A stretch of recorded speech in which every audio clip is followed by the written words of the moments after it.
Hey guys, this is my deck spotlight series where you guys send me in a deck and I talk about it, critique it, give me my thoughts on it.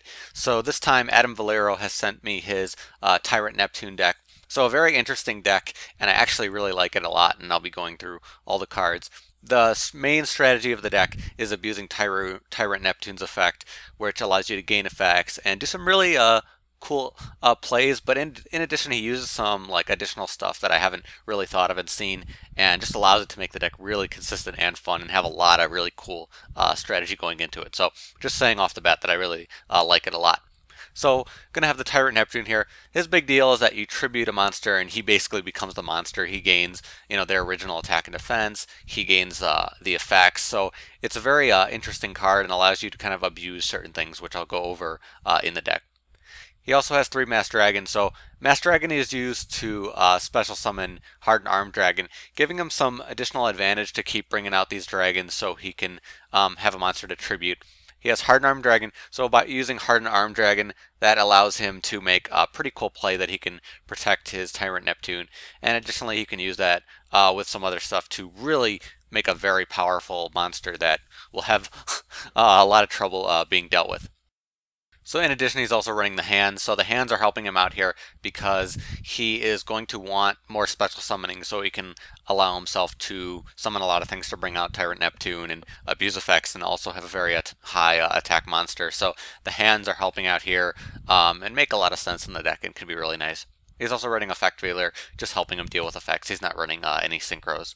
For the spells, he's running 1 Dark Hole, 3 Pot of Duality. This deck does need some consistency because you need to be able to get the Tyrant Neptune, and searching him out is a bit troublesome. So that's one thing that makes a lot of sense that he wants to use Pot of Duality. His special summoning is somewhat limited, and a lot of that also happens during his opponent's turn, the special summoning. So he's running 2 Terraforming and Mound.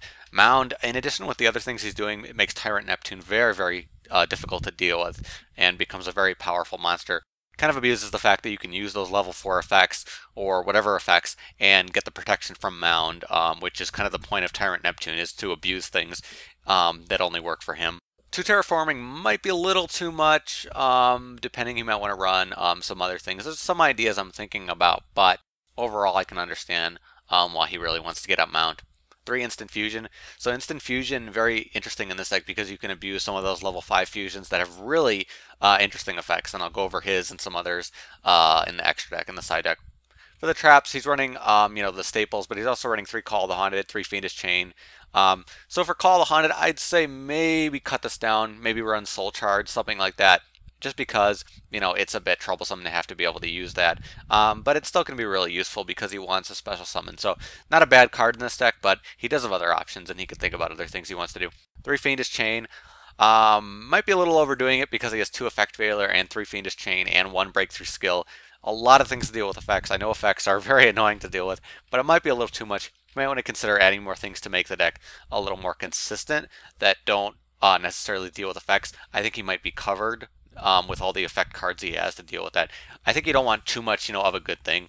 He doesn't have like MST and, Forbidden Lance and some other cards that might be useful to kind of fit the goal of, using effect things for protection, but protection from other things that might run in the way of what he's trying to do.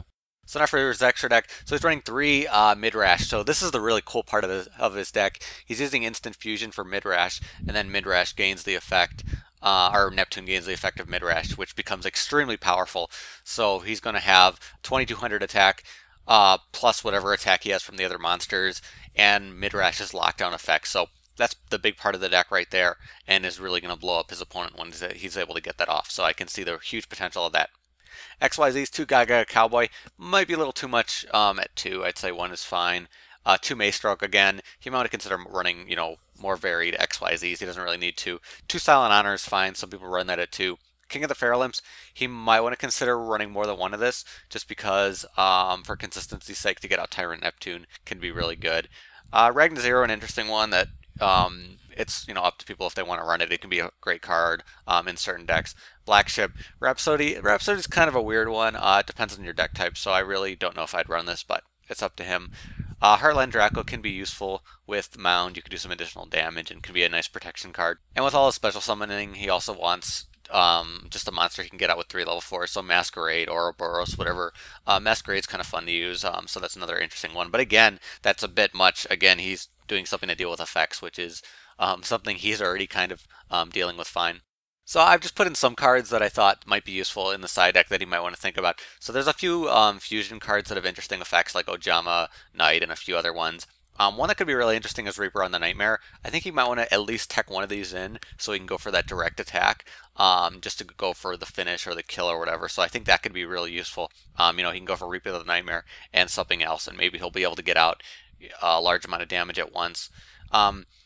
Another thing that some people can do is run this with Chaos, and you can bring out Blackluster Soldier. What you can do with Blackluster Soldier is banish something, and then bring out Tyrant Neptune and banish something else, or attack, and you abuse Blackluster Soldier, which can be a strong card. Other cards, Fusilier, he might want to consider running more monsters because he's a little light on monsters, but these cards might be a little slower, but they're very strong with Tyrant Neptune because he uses the original attack, so Barbaros and Fusilier could be good. Unstable Evolution is a really good target for Neptune, but if you don't have Neptune, then it isn't as good. Double Summon might help him with some of the consistency if he wants to run certain things to bring out Tyrant Neptune fast. And like I was saying before, Soul Charge. There's a bunch of other ideas that you can probably run with this deck because of how Tyrant can abuse like a huge amount of things. So I can't really say that he should run something over something. I just think he needs to look at his spell and traps a little bit and maybe make some little adjustments to kind of make it more consistent and handle more situations. Maybe look at the extra deck too and kind of do the same thing, change up their variety a little bit just so he can cover more options. But overall, like I said, I really like the deck, and it's obvious that he put a lot of work into it to make it really well-rounded and have a lot of things going on with it. So, really cool deck. I really like it a lot. But if you guys have your own deck you want me to take a look at, hit me up. You could send me a message on Twitter or through YouTube or on Skype, or just post here and let me know. I know I haven't done a lot of spotlights in a while because I've been out of town, but I definitely wanted to do some more, and the goal is to do one every Thursday. So I'll try to keep on that for you guys. But that's about it for me. Thank you guys for watching. I'll see you later.